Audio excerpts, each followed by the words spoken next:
Hay algo que los evangelios registran con una claridad que los historiadores raramente cuestionan. Jesús sabía lo que iba a ocurrir en Jerusalén. Lo dijo en 3 ocasiones distintas, en términos específicos, a sus discípulos. Subiremos a Jerusalén, y el Hijo del Hombre será entregado a los sumos sacerdotes y a los escribas. Lo condenarán a muerte y lo entregarán a los gentiles. Entonces la pregunta no es si lo sabía. La pregunta es, ¿por qué fue? Esa es la pregunta filosófica más importante del capítulo de hoy. Y para responderla, necesitamos entender cómo entró. La entrada a Jerusalén, lo que llamamos el Domingo de Ramos. Jesús no entró a caballo. No entró con escolta militar. No entró por la puerta principal en medio de un desfile de poder. Entró sobre un asno, con gente poniendo mantos y ramas de palma en el camino delante de él. A primera vista parece humildad, pero hay algo más ahí, ¿verdad? Mucho más. Y el historiador Marcus Borg lo analiza con precisión quirúrgica. En el año 33, durante la Pascua judía, Jerusalén se llenaba de peregrinos, hasta 100.000 personas en una ciudad que normalmente tenía 30.000 habitantes. Y ese aumento de población era siempre un momento de máxima tensión política. Porque la Pascua conmemoraba la liberación del pueblo judío de la esclavitud en Egipto. En otras palabras, cada Pascua los judíos celebraban colectivamente que Dios libera a los oprimidos de los imperios que los dominan.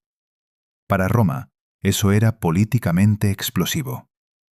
Y Poncio Pilatos no lo ignoraba. Pilatos entraba a Jerusalén cada Pascua desde Cesarea Marítima, su sede habitual, con una escolta militar completa, caballos, armadura, estandartes romanos, el espectáculo del poder imperial. Entraba por el lado oeste de la ciudad. ¿Y Jesús? Entraba simultáneamente por el lado este, sobre un asno, rodeado de campesinos y peregrinos. 2 procesiones, el mismo día, la misma ciudad, entrando desde lados opuestos. Una proclamaba el poder del imperio, la otra proclamaba algo completamente diferente. Y Jesús eligió esa entrada específica, ese animal específico, esa puerta específica, citando deliberadamente una profecía del libro de Zacarías que toda persona religiosa en la multitud conocía de memoria. He aquí que tu rey viene a ti, manso y montado sobre un asno.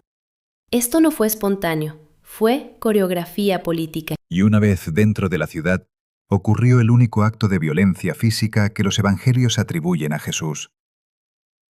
El templo. El Templo de Jerusalén, el edificio más sagrado del judaísmo, y también, en ese momento histórico, uno de los centros económicos más importantes del Mediterráneo oriental. El patio exterior, el único lugar donde los gentiles, los no judíos, podían acercarse a orar, estaba ocupado por cambistas y vendedores de animales para los sacrificios. Lo que en principio suena a servicio. Los peregrinos necesitaban moneda local para pagar el impuesto del templo. Necesitaban palomas y corderos para los sacrificios rituales. Correcto. El sistema era funcional. Pero había un problema. El tipo de cambio lo controlaban los sacerdotes del templo. Los precios de los animales los fijaban ellos.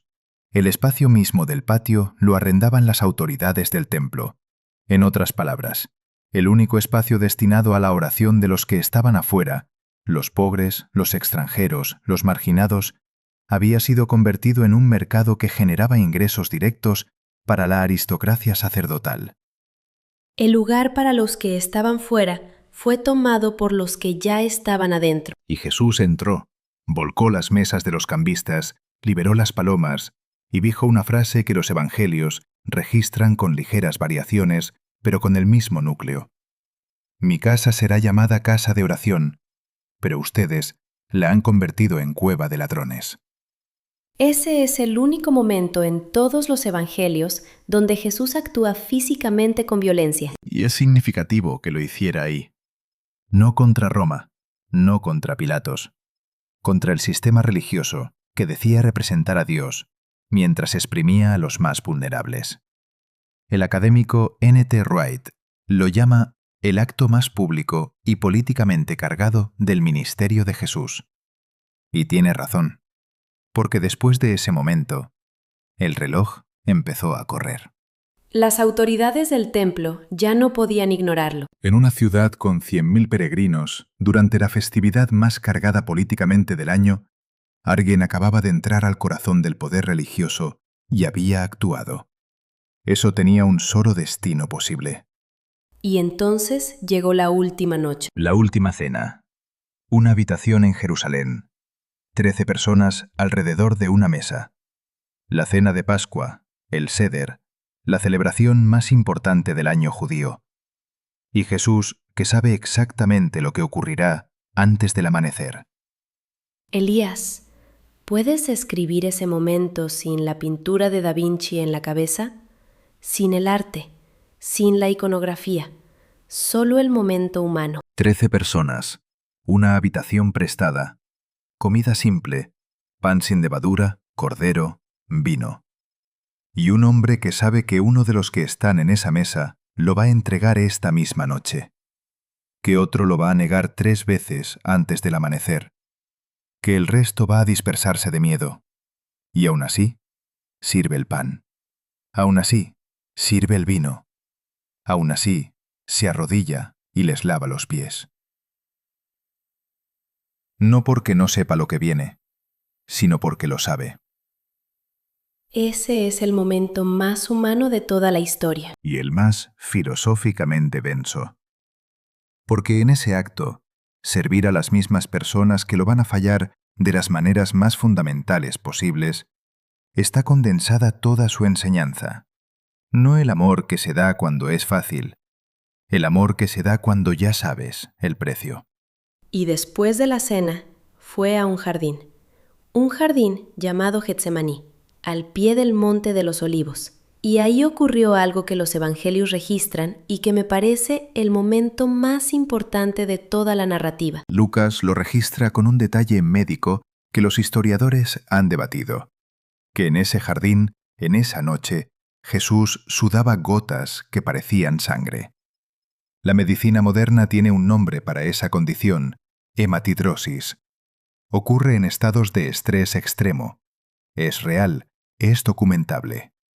Y en ese estado dijo algo. Con gran calma y peso: Padre, si quieres, aparta de mí esta copa, pero no se haga mi voluntad, sino la tuya.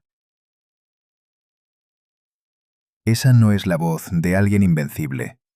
Esa no es la voz de alguien que ya tiene todo resuelto teológicamente. Esa es la voz de un ser humano parado frente a su propia muerte, pidiendo que haya otra manera.